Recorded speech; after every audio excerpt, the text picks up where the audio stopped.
This week, we're looking at the art of pop culture. And we're starting with a cartoonist who's worked for Archie, Disney, Marvel, and DC Comics. He can live anywhere he wants to, but he chooses to stay at home in Lucedale, Mississippi.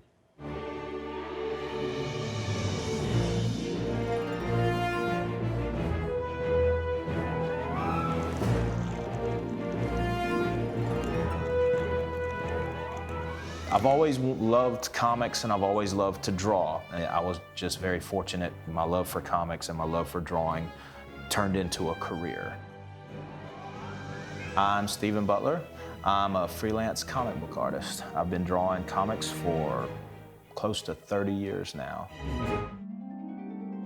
Started right out of college where I went to USM in Hattiesburg, got my degree in art, and have been working as a freelancer in the comic book field ever since. I've worked for companies like Marvel Comics, DC Comics, Archie Comics, Disney. I also do a lot of faith-based comic book and video work.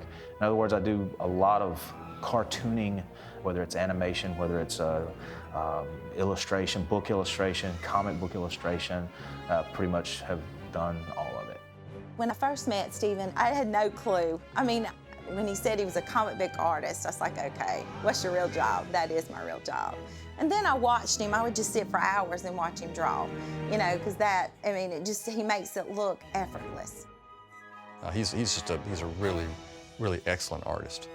Steven has drawn for a number of publishers. He had a really excellent run on Badger. That was probably the most successful run of that title's entire output.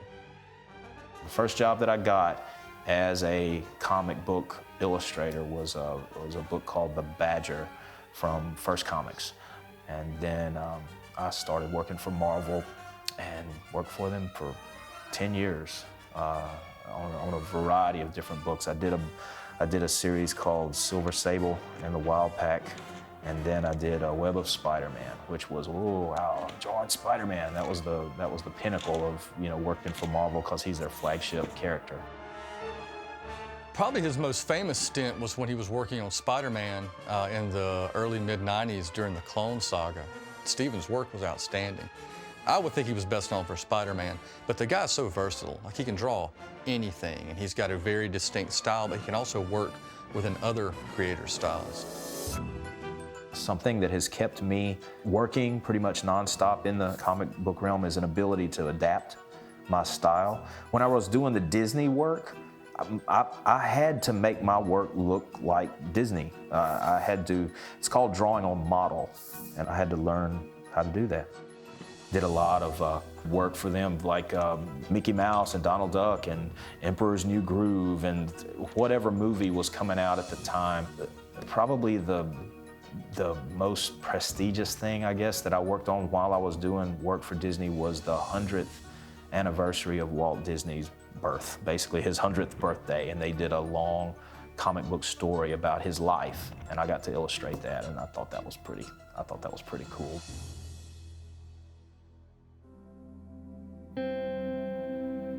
South Mississippi is our home. That's where we live. You know, we tried to move. We're thinking about moving when he went to Disney, but you know, I told him, I said, our friends are here, our family is here. This is where we want our children to be raised. We love living in South Mississippi. I live in a small town called Lucedale in South Mississippi. Born and raised here. I live in the woods. I live in the sticks. I live in the country, and I love it because I'm a country boy. One of the biggest questions that I get asked whenever I go to conventions, especially out of state, is why do you still live in Mississippi and do this stuff? And my thing is, why not? And that's the beauty of doing what I do. I can live anywhere. I could do my work just as easily where I live in Mississippi as I could living in a studio in Manhattan, but a lot cheaper. Never really wanted to leave, don't want to live anywhere else. You know, this is where we want to raise our children. I knew my dad was different, but you know, it never really bothered me or upset me. I just knew it was different, and that was okay. Everybody's different. My dad's an artist, and it was always different, but it's also really cool because he's home all the time. I always got to see him, and kind of get to show him off. Like kindergarten, I brought him for show and tell one day, and he drew on an eagle for all of us. It was a cool thing for a kindergartner. Always had the comics and always had Dad, you know.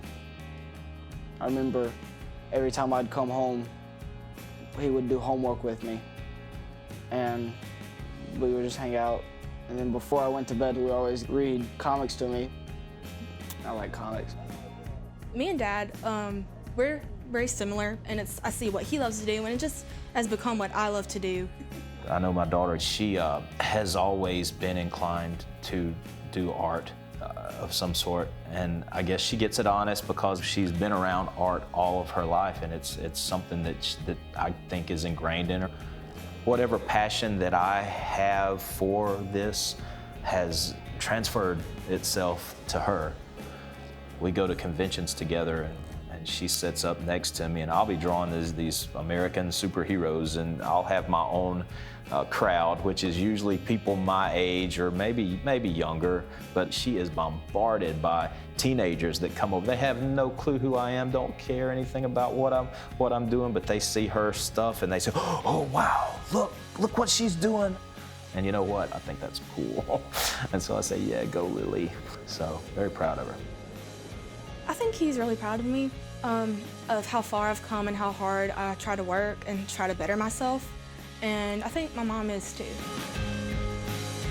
The way I look at it is like, the good Lord gives you something. He's wanting you to use it, and a gift is only good if it's being used, I feel blessed that I get to do this job for a living. I feel blessed that I've been given this ability, but I also know that with that blessing comes a responsibility to make every job that I do the best that I can make it. Every piece that I do is an exercise in learning something new. It's a work in progress.